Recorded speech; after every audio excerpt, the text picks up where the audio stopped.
Bom dia novamente a todo mundo. Hoje nós iniciaremos mais uma aula sobre o capítulo 3, que é fazendo integração em um volume de controle. Por que que a gente faz isso? Porque a gente está interessado em saber quais são os efeitos que o fluido provoca no volume de controle. E não estamos interessados neste momento em estudar o comportamento do fluido. Então, nós vimos 4 conservações, princípio de conservação da massa, princípio de conservação da quantidade de movimento linear, princípio de conservação da quantidade de movimento angular, e por último, agora nós vamos ver princípio de conservação da energia. O princípio de conservação da energia, para nós podermos utilizarmos, nós temos que transformar uma descrição lagrangiana que acompanha um sistema em uma descrição euleriana que acompanha o volume de controle. Se o volume de controle está fixo, vai acompanhar a superfície de controle dele, se ele estiver movimentando, tanto a superfície de controle quanto o movimento desse volume de controle. Então, essa é a nossa descrição euleriana. Para que nós possamos fazer esse cálculo, utilizar essas equações, nós tivemos que estudar o teorema de transporte de Reynolds, que está aqui demonstrado. Aqui, nós utilizamos para o quê? Para uma propriedade B extensiva, que está no sistema, e a propriedade intensiva beta. No nosso caso, para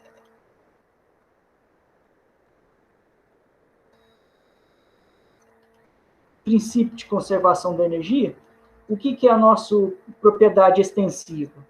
É a nossa energia, E. E o beta, que é a nossa propriedade intensiva, que não depende da massa, é o nosso Ezinho. Ezinho é o quê? Energia específica, que é representado por quê? Derivada da energia pela massa. Isso. A energia, ela pode ser encontrada de várias formas. Algumas delas é a nossa energia interna, que nós já estudamos, que é o quê? É representado pela letra U, Uzinho no caso. Ela representa o quê? Energia interna. São todas as energias da molécula. A translação da molécula, a rotação da molécula, as ligações entre as moléculas, tudo que há de energia na molécula que a gente não consegue captar todas essas energias, e sim o total dela. Então, a gente chama ela de energia interna, que é o nosso Uzinho. Temos a energia cinética, que é 1/2 de V². Energia potencial, que é dependendo da altura em relação à referência, que é a aceleração da gravidade vezes a altura. E tem mais outras energias, que são nucleares, químicas e por assim vai. Tudo que for considerado energia está entre e outras. Então, o que nós vamos fazer? Nós vamos usar a energia extensiva e a energia específica. Vamos colocar no teorema de transporte Reynolds. Ficamos com o quê? Esse B do sistema fica E, derivada da energia em relação ao tempo no sistema. Isso que representa o quê? É o calor do fluido, é o calor que sai pela superfície de controle, menos o calor que é realizado na superfície de controle. Isso é igual à derivada em relação ao tempo do volume da propriedade energia intensiva no volume de controle. E temos a parcela que acontece na superfície de controle, que é o fluxo da energia específica que entra e sai da superfície de controle. Esse nosso calor que é transmitido no tempo na superfície de controle, ele tem que passar a superfície de controle. Se o calor ocorre dentro do sistema, não me interessa, dentro do volume de controle, ele tem que passar a fronteira do superfície de controle. Esse derivado em relação ao tempo, nós mostramos mais bonitinho por um Qzão, ponto. Esse ponto quer dizer o quê? Energia por segundo. Ponto quer dizer, então, o quê? Segundo. O que me representa energia. E na forma de calor. E o ponto quer dizer por segundo. Então, esse aqui vai me dar quilojoules por segundo. Quilojoules por segundo, vocês sabem que é o quê?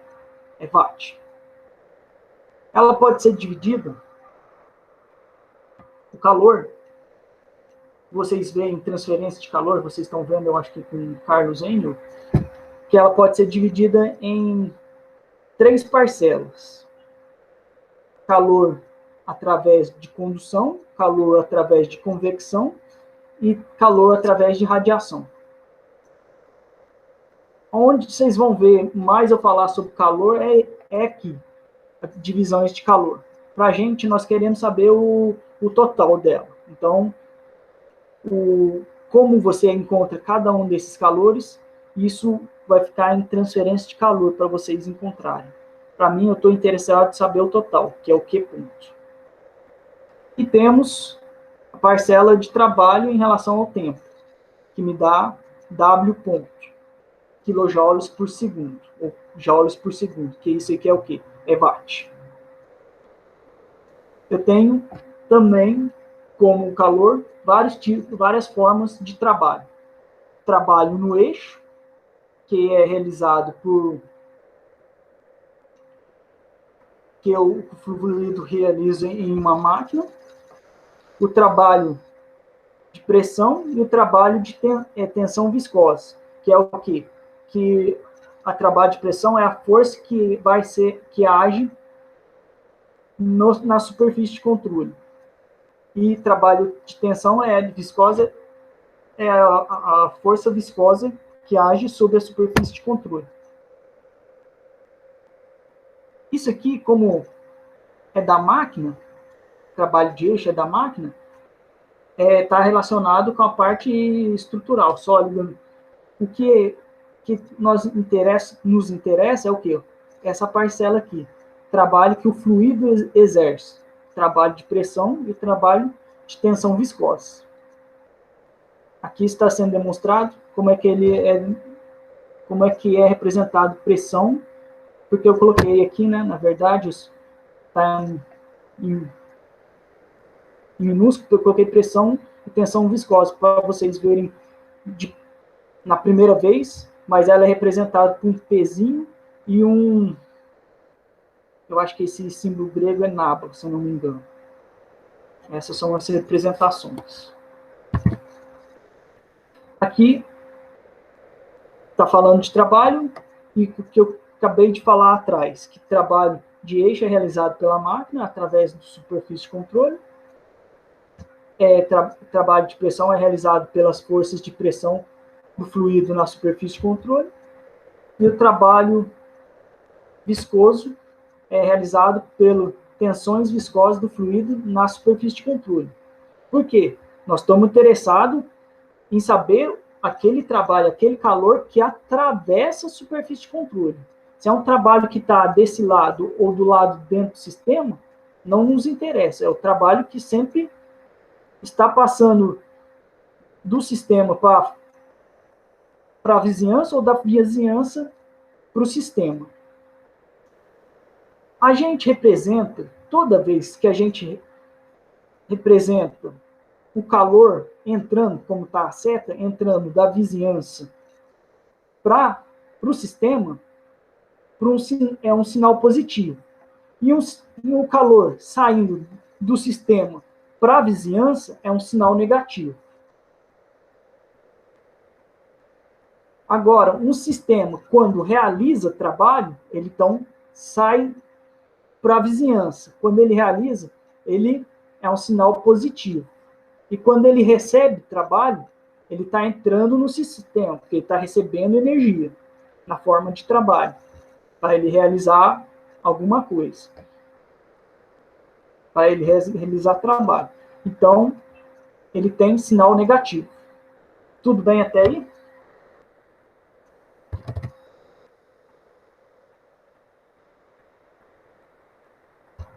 Tá certo.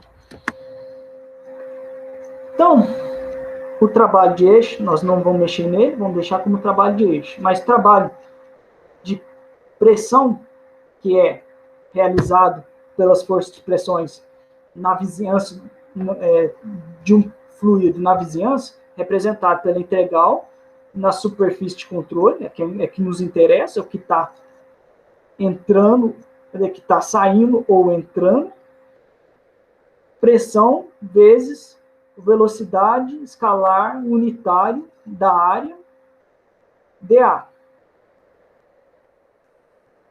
Então, isso aqui vocês já sabem, é para saber a velocidade em que direção que ela está, a direção em sentido com relação à área.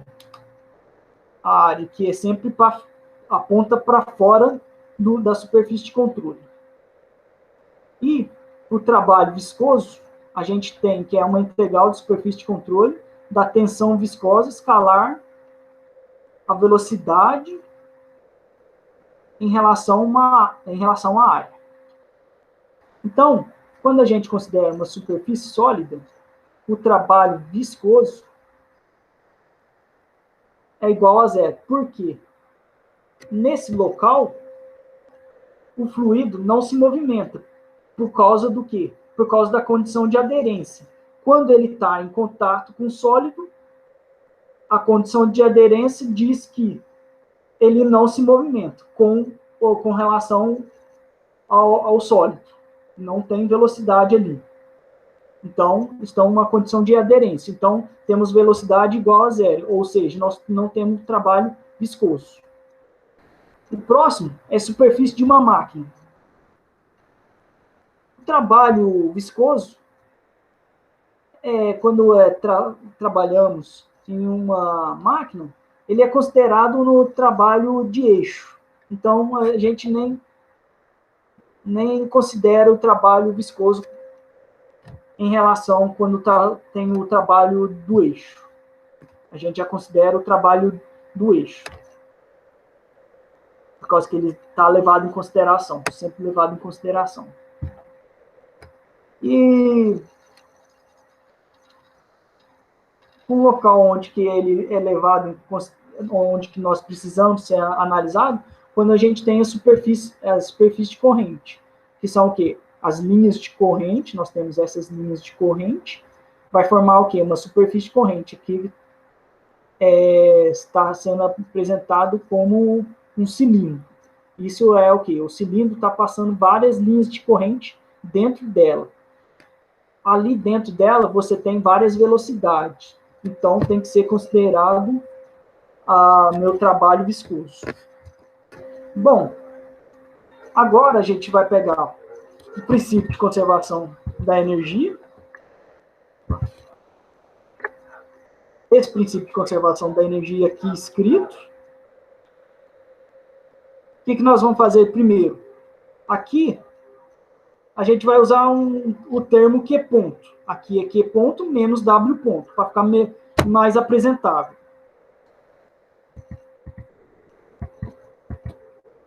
Olha lá, Q ponto, W ponto. E colocamos novamente a equação, o princípio de conservação da energia. O que nós fazemos? O Q ponto a gente não divide em 3 parcelas, que é da condução, convecção e radiação. Trabalhamos com ele no total.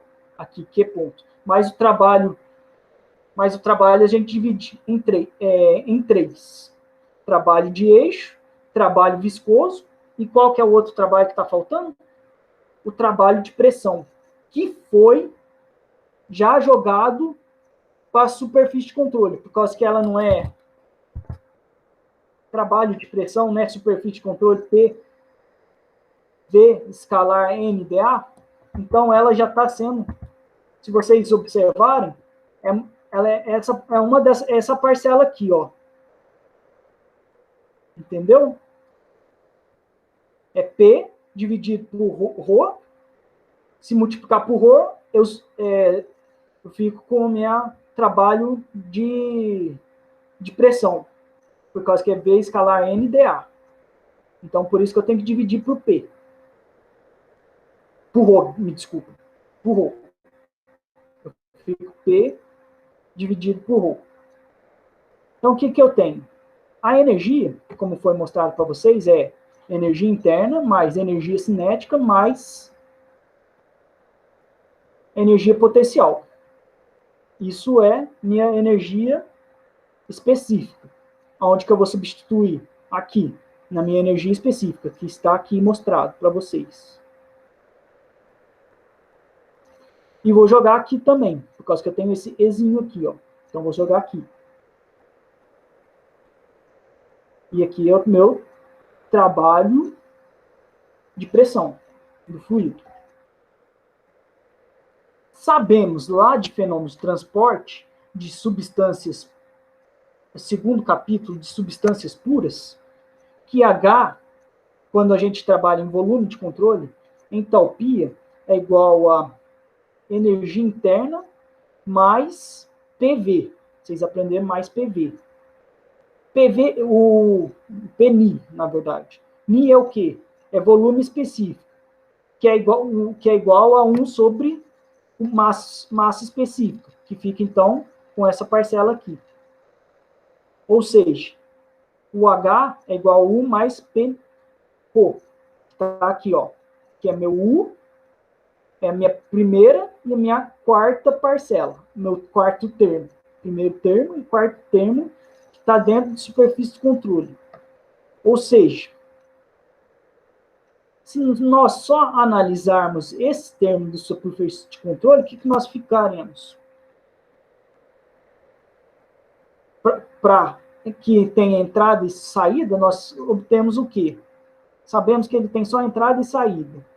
Então, fica com H, V ao quadrado sobre GZ. Por quê? U mais P sobre O é meu H. Como eu tenho entrada e saída, e fico com H mais 1,5 V ao quadrado mais GZ, que está aqui já representado. E essa parcela aqui me representa o quê? Minha vazão mássica. Me representa minha vazão mássica. Então, aqui é a minha vazão mássica de saída, menos o somatório das entradas de H mais V ao quadrado sobre 2 mais GZ, vezes a massa de entrada. Isso para cada entrada.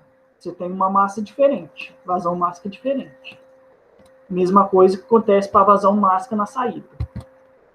Então, quando a gente trabalha com escoamento permanente, com entrada e saídas, ambos considerando unidimensionais, o que a gente tem? A gente vai sair com aquela parcela do volume, a variação no volume de controle da energia interna. Isso aqui é igual, zero. Isso aqui é zero. Ficamos, então, com essa equação. Como isso aqui é que, o que eu já falei para vocês, é quilojoules por segundo, da minha unidade de quilowatt. Se fosse joule por segundo, seria watt só, apenas. Do princípio da conservação da massa, nós sabemos que vazão mássica 2, que seria a minha vazão mássica que sai, é igual a minha vazão mássica que entra, que é igual a minha vazão mássica, por causa que eu tenho uma entrada e uma saída. Se eu tivesse mais, aí eu teria que fazer o somatório das vazões mássicas que sai é igual a vazão somatória das vazões máxicas que entram, é igual uma vazão máxica total, na entrada ou na saída. Pode-se escrever uma forma geral da equação da energia para este escoamento. Ou seja, o que nós fazemos agora? A gente divide pelas vazões máxicas, por M. Então, essa primeira parcela aqui, H1 mais V1 ao quadrado sobre 2 mais GZ, na verdade, essa parcela aqui de entrada eu coloco do lado esquerdo. Isso aqui fica H1 mais 1 sobre 2 V1 ao quadrado, dividido por 2, mais GZ1, igual a H2 mais V2 ao quadrado sobre 2, mais GZ2, porque eu cancelei. O que eu cancelei? As minhas vazões máxicas. Então, eu vou ter que ficar com Q. O que é Q? É por causa que eu fiz assim, eu fiz vazão máxica, ponto. Como eu tenho aqui, isso aqui, só fazer o primeiro termo, é calor dividido por segundo, divide tudo isso por quilograma por segundo. Então, quer dizer que essa parcela aqui, eu estou fazendo para vocês, a unidade delas, eu cancelo segundo com segundo. Ou seja, o que eu vou ter? Eu represento por Qzinho, que é quilojoules por quilograma. Que está sendo aqui, ó, mostrar quilojoules por quilograma. É Qzinho. Quando é quilojoules por quilograma, eu represento por Qzinho. E aqui eu mostro por W ponto. Já aqui, como é quilojoules por quilo, é um W minúsculo E mais W minúsculo viscosidade, a viscosidade. Então, eu mostrei, essa aqui é uma forma de mostrar a equação quando a gente está trabalhando com a unidade em quilowatt. Isso aqui é outra forma de mostrar, trabalhando em a unidade quilojoules por quilograma, quando a gente quer achar as propriedades em quilojoule por quilograma.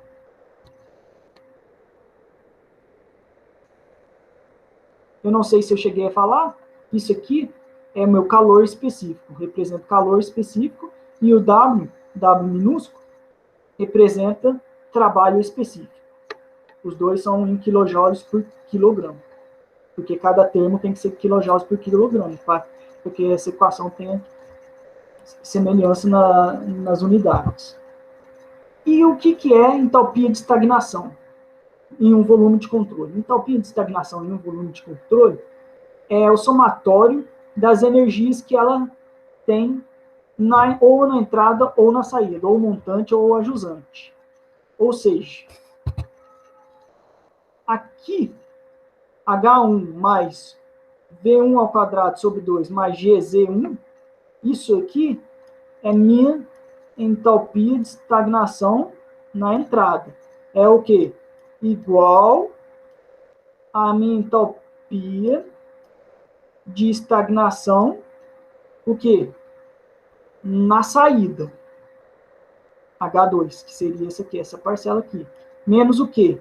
Menos calor específico, mais o trabalho. Trabalho específico de eixo, mais trabalho específico viscoso.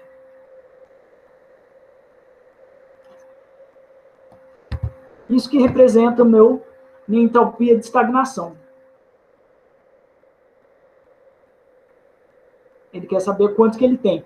Pois, se eu não tivesse ocorrendo calor e nem trabalho, o que seria? A minha entalpia de estagnação em 1 é igual a minha entalpia de estagnação em 2. Se eu não tivesse realização de trabalho e de calor na superfície de controle. E a gente pode também representar de outra forma também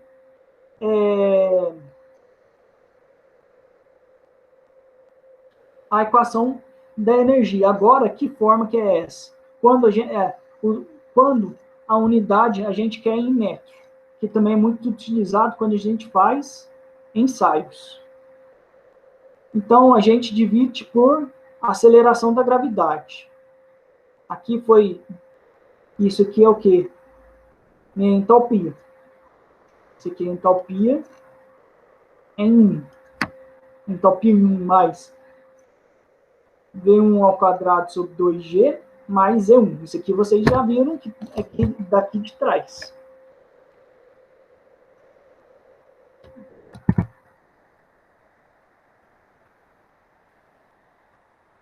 Ele tirou daqui, dessa expressão aqui.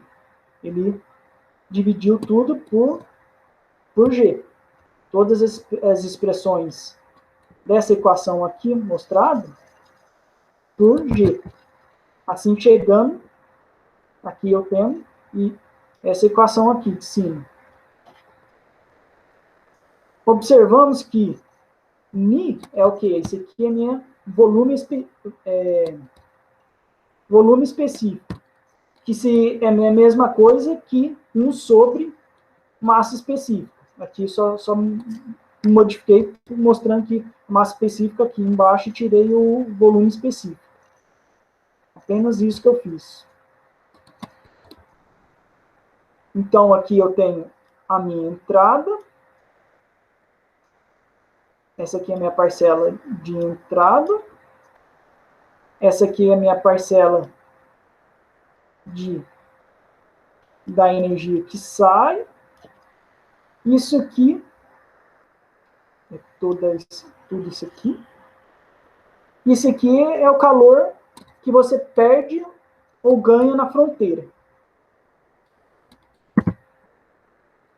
Ou seja, a minha perda de altura ou perda de carga, que está representado aqui por B. Aqui é a altura disponível no começo, a energia de entrada, e aqui é a energia que você vai ter depois. E isso aqui são as minhas perdas, mais as minhas perdas. Você tem a energia na saída mais as minhas perdas, igual a minha energia na entrada. Isso aqui é perda por atrito em escoamento a baixa velocidade, Mach menor que 0,3. Ou seja, a gente consegue eliminar o trabalho de eixo e o trabalho viscoso. São iguais a zero. Então, eu fico com aqui, isso aqui é energia interna em 2, menos energia interna em 1, saída menos entrada, menos o calor. Isso aqui ele considera minha perda de altura.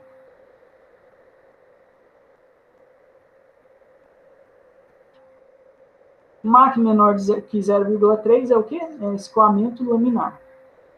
Então, para escoamento a baixa velocidade, aproximadamente incompressível, com uma única entrada e uma única saída, nós temos o quê?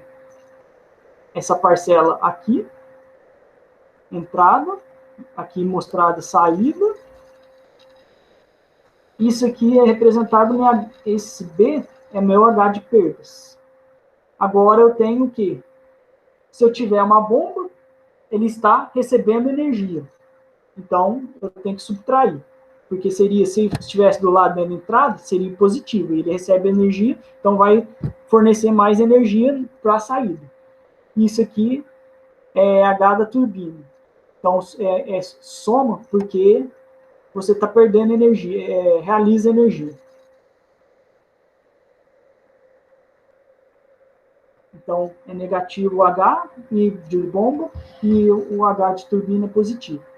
Porque é o quanto que dá parcela da energia que você vai utilizar na bomba. Uma parcela fica ainda para o fluido que sai e a outra parcela vai ser destinada à bomba. Então, é um soma. Então, vamos fazer o exercício 3.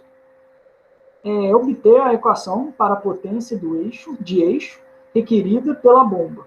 D, figura abaixo. repetir, depois fazer repetir a análise para a potência de eixo fornecida por um motor T. Ou seja, o que nós vamos fazer? Para que a gente trabalhe com uma bomba, você quer fazer o quê? Sair de um nível abaixo e levar ele para um nível mais acima. Ou seja, ele está aqui, você quer fazer que ele suba. Você quer que saia de 2, que é o quê? Da onde que ele está no nível nível atmosférico, e vai para que ele chegue ao outro nível atmosférico. Ou seja, ele tem um ΔZ. Um ΔZ para fazer isso. De sair no nível atmosférico e chegar no outro nível atmosférico. Ele tem uma pressão P2, P1, que são o quê? Pressões atmosféricas. Tem uma velocidade V1, V2 e uma altura Z1 e Z2. Como aqui você está bem na superfície, quer dizer o quê? Você vai tirar ele do repouso. Então, a velocidade 2 é 0. E V1 é o quê? Você vai deixar a velocidade dele também no repouso. Ou seja, essa parcela cancela e cancela. Aqui é pressão atmosférica, tanto em 1 quanto em 2. Então, cancelam essas duas parcelas na equação para a equação da energia. Então, o que nós temos? Em bomba, é o quê? A gente vai ter que fornecer uma potência, uma energia elétrica. Uma potência elétrica. Essa potência elétrica vai ser transformada por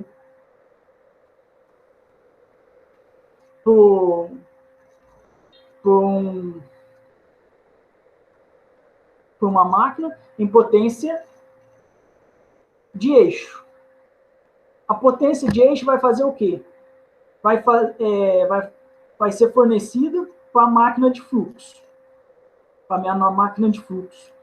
Que essa máquina de fluxo é chamada geradora. Por quê? A potência de eixo vai me fornecer uma potência hidráulica. Ou também uma altura de bomba, uma altura hidráulica da bomba. Ou seja, minha potência de entrada mais minha potência, mais minha altura da bomba vai me fornecer igual a minha vai me fornecer a energia que precisa na saída e mais as perdas que ela tem. Pois é isso que eu mostrei para vocês aqui pela equação. Aqui está menos H, mas ele aqui na equação do exercício ela foi passada para o lado esquerdo da igualdade. Por isso que eu fiquei com ele positivo.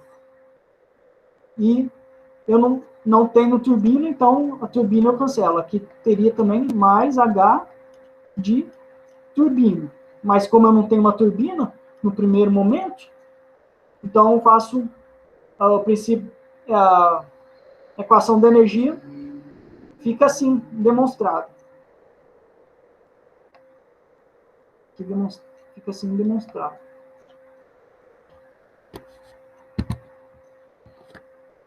Iremos fazer as hipóteses simplificadoras para um escoamento incompressível. Escoamento incompressível, Mach menor que 0,3. Mach menor que 0,3, o que nós temos? O ρ é considerado constante. E escoamento em regime permanente. Quer dizer o quê? As propriedades não variam com o tempo. Mas na posição elas podem variar. De uma certa posição com a outra posição, as propriedades podem variar. Mas com o tempo, naquela mesma posição, nunca vai variar.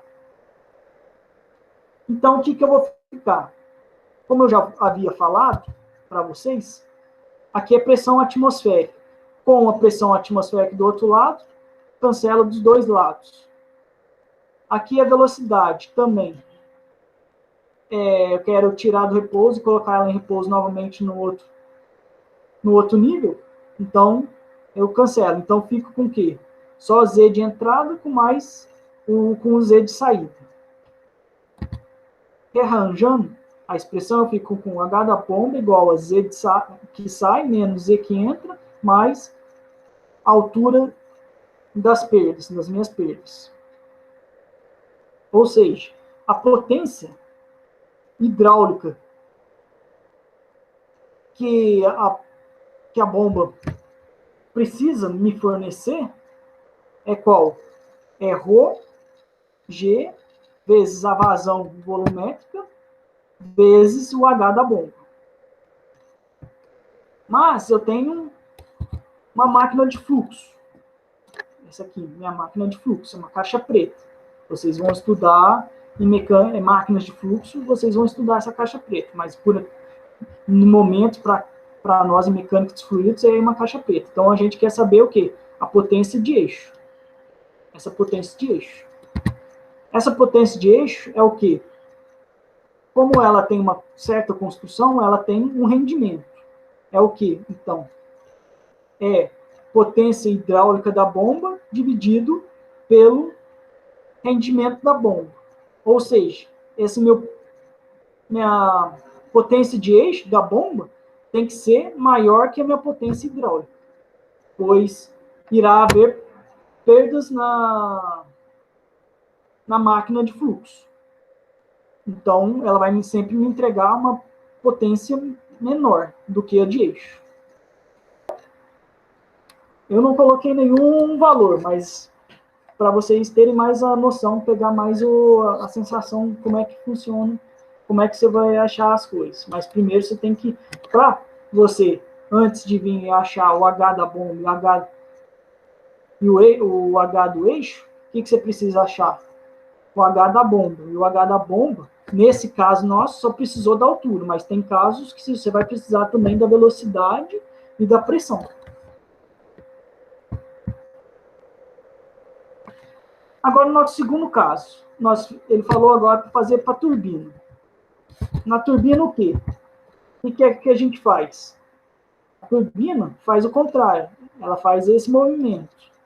Vai aproveitar a força da gravidade para fazer com que a turbina gire, porque vai passar água pelas pás da turbina hidráulica.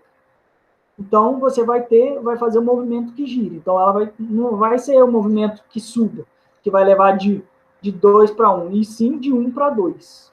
E a gente, nesse movimento de 1 para 2, a gente vai aproveitar, através de uma turbina, a sua energia. Então, é o quê? A gente tem uma potência hidráulica, ou uma altura da turbina, vai entrar numa caixa preta aqui para a gente, que é uma máquina de fluxo. Agora não é chamada de geradora, porque não gera para mim potência hidráulica, e sim gera potência elétrica. Na verdade, ele gera uma potência de eixo, que acoplada a um gerador, vai me gerar uma potência elétrica. Então, eu fico aqui com... Agora, a diferença com relação à outra equação é o quê? Aqui eu tinha um H da bomba, que agora eu excluo, não tenho mais H de bomba, e aparece meu H da turbina. Fazendo as hipóteses simplificadoras, escoamento incompressível, ρ igual a uma constante, regime permanente, propriedades do fluido não variam com o tempo, então eu vou ter H da...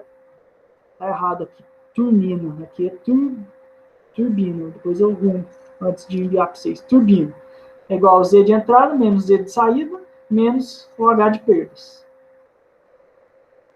Agora, a potência hidráulica é a mesma potência, a equação da potência é a mesma, do mesmo jeito da bomba. É ρg Q H. Agora, em vez de ser o H da bomba, é o H da turbina. E, para nós acharmos a potência de eixo, que que nós vamos acionar é o quê? Você tem uma potência,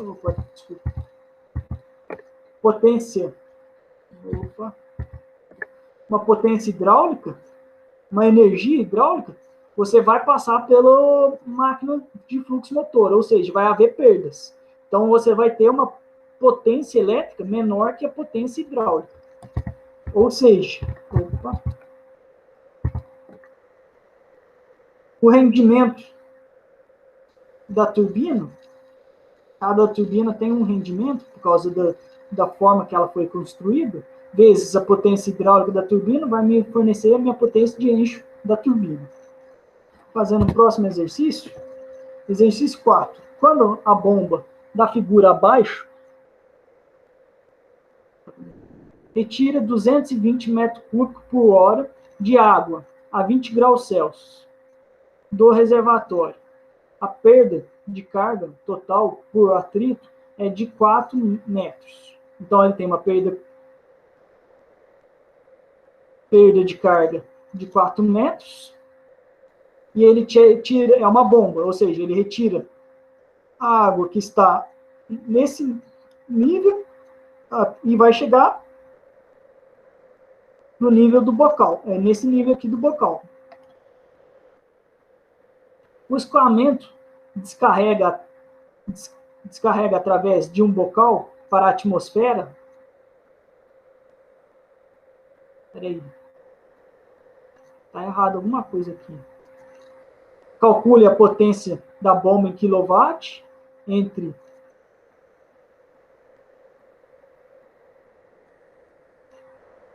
também está escrito errado. Acho que eu não escrevi certo. Mas ele quer o quê? Ele quer saber, primeiro, a velocidade da bomba, do bocal, velocidade que sai do bocal. E o outro dado que ele quer é que você calcule a potência da bomba. Potência da bomba, que faz com que ele retire a água desse nível e eleve até essa bomba. Ou seja, primeiro que a gente faz sempre é trabalhar com hipóteses simplificadoras. Por que a gente trabalha com hipóteses simplificadoras? Para facilitar os nossos problemas, porque senão vai ter muita equação e tem equação que tem termos que você nem vai precisar utilizar, para não ficar perdido. Primeiro, regime permanente. As propriedades não variam com o tempo. Mach 0,3, ou seja, escoamento incompressível. Ρ igual é constante. Escoamento unidimensional e escoamento turbulento. Reynolds maior que 4.000. Temos aqui o teorema de transporte de Reynolds. Já sabemos que ele é escoamento em regime permanente, ou seja, essa parcela aqui não tem. Agora, depende de caso para caso. Isso aqui, a gente pode tirar também. Esse ρ nós podemos tirar daqui e ele sai da nossa integral. Ele fica para cá. Agora, de caso para caso, para cada princípio a gente utiliza de uma certa forma. O primeiro princípio de conservação da massa, isso aqui é igual a zero. Ou seja, no sistema não varia a massa. Então, ela é igual a zero. Ficamos só com essa parcela. Integral dentro do superfície de controle, da velocidade integral a vetor unitário, dA. Esse aqui também tem que cancelar, esse aqui não aparece. Antes de mandar para vocês, eu vou cancelar. Esse aqui não aparece. Ou seja, o que eu tenho? Como ele é unidimensional, eu posso fazer. Isso aqui seria o quê? É um somatório que entra e que sai. Mas eu tenho uma entrada e uma saída. Então, eu fico com V1 vezes A1. Por que isso? V1 vezes A1? Porque eu tinha um ρ aqui. O ρ eu jogo para fora, como aqui é igual a zero, ele sai. Para fora ele é cancelado. Então, eu fico V1 A1 igual a V2 A2. V1, velocidade vezes área, é o quê? É vazão volumétrica. Se não fosse fosse um escoamento compressivo, teria o meu ρ aqui. Aí ia ficar ρ VA. Isso é o quê? Minha vazão máxima. M pontos. Mas aqui no caso meu é Q pontos. E do princípio de conservação da energia, nós temos que P1 sobre gama mais V1 ao quadrado sobre 2G mais Z1 é na entrada igual ao meu nível atmosférico. Igual a P2 sobre gama mais V2 ao quadrado sobre 2G mais Z2. Isso é o quê? Na saída. Então, é o quê? Na saída do bocal. Menos H da bomba mais H de perdas. E não tem no turbina, então é zero a minha turbina. Quando eu falo a entrada, a minha entrada é aqui. E a minha saída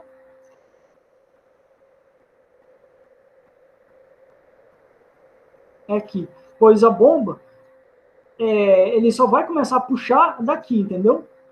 Desse ponto. Por causa que aqui já vai estar inundado a água. A água já vai estar até aqui. Então ele vai começar a puxar daqui para frente.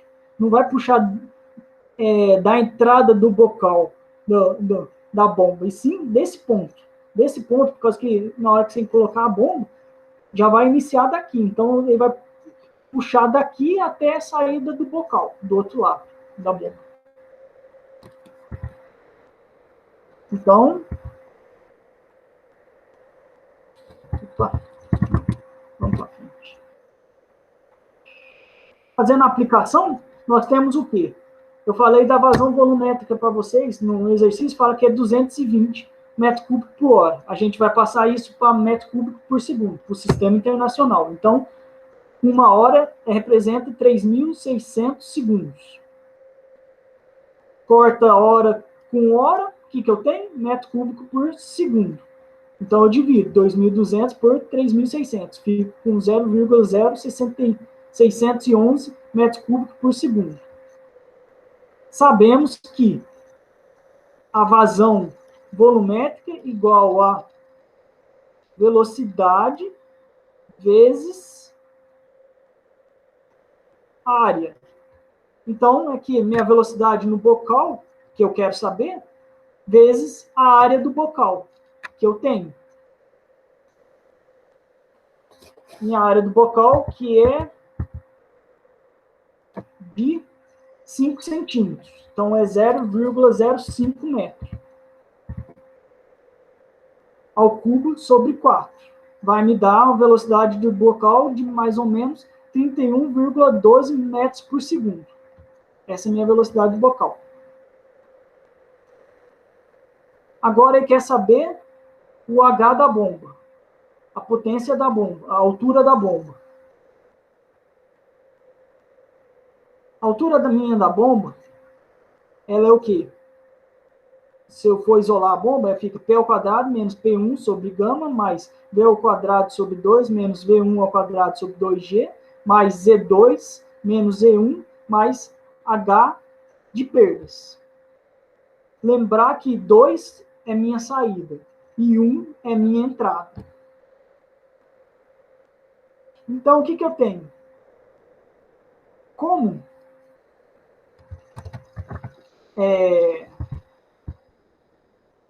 aqui, de início,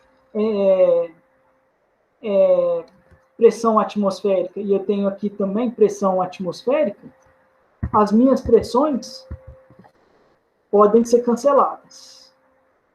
E o que eu tenho? A minha velocidade de entrada está em repouso, então eu não tenho velocidade de entrada, então ela é igual a zero.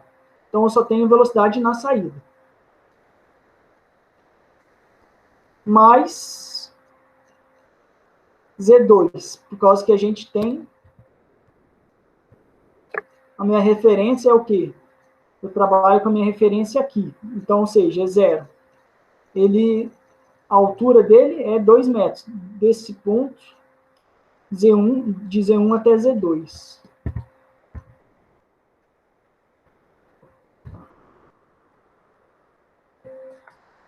Então, de Z1 até Z2 é 2 metros, está aqui. Mas o H, ele falou as perdas, que eram 4 metros. Ou seja, se eu for resolver essa minha equação, ele vai me dar um H, a altura da bomba, de 55,37. É a potência minha da bomba. Não, potência da bomba não, é a minha altura da bomba. Essa minha altura da bomba é suficiente para passar em todo o circuito. Por quê? Porque o H de perdas dele é quanto?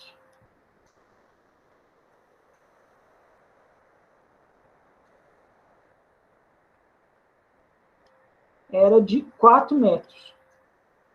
Ou seja, eu tenho potência suficiente para vencer esses 4 metros. Se fosse 3, aí eu já não teria potência para vencer o bocal que está representado. Então, agora eu vou achar a potência dela, que é a altura da bomba, vezes, gama, que é peso específico, vezes a vazão volumétrica, que pode ser também representar por ρg. ρg é o quê? Massa específica, vezes a aceleração da gravidade, vezes a vazão volumétrica, vezes a altura da bomba. Que aqui foi colocado os valores, que sempre eu vou sair em watt. Eu coloquei aqui 33.070 watts. Mas ele não me pediu em watt. Ele pediu em... O exercício pediu para você colocar em quilowatt. Então,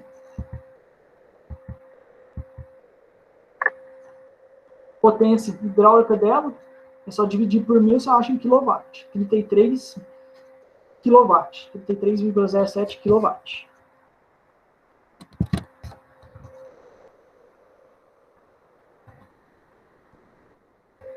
Entendidos? Alguém ficou com alguma dúvida? Ficou claro?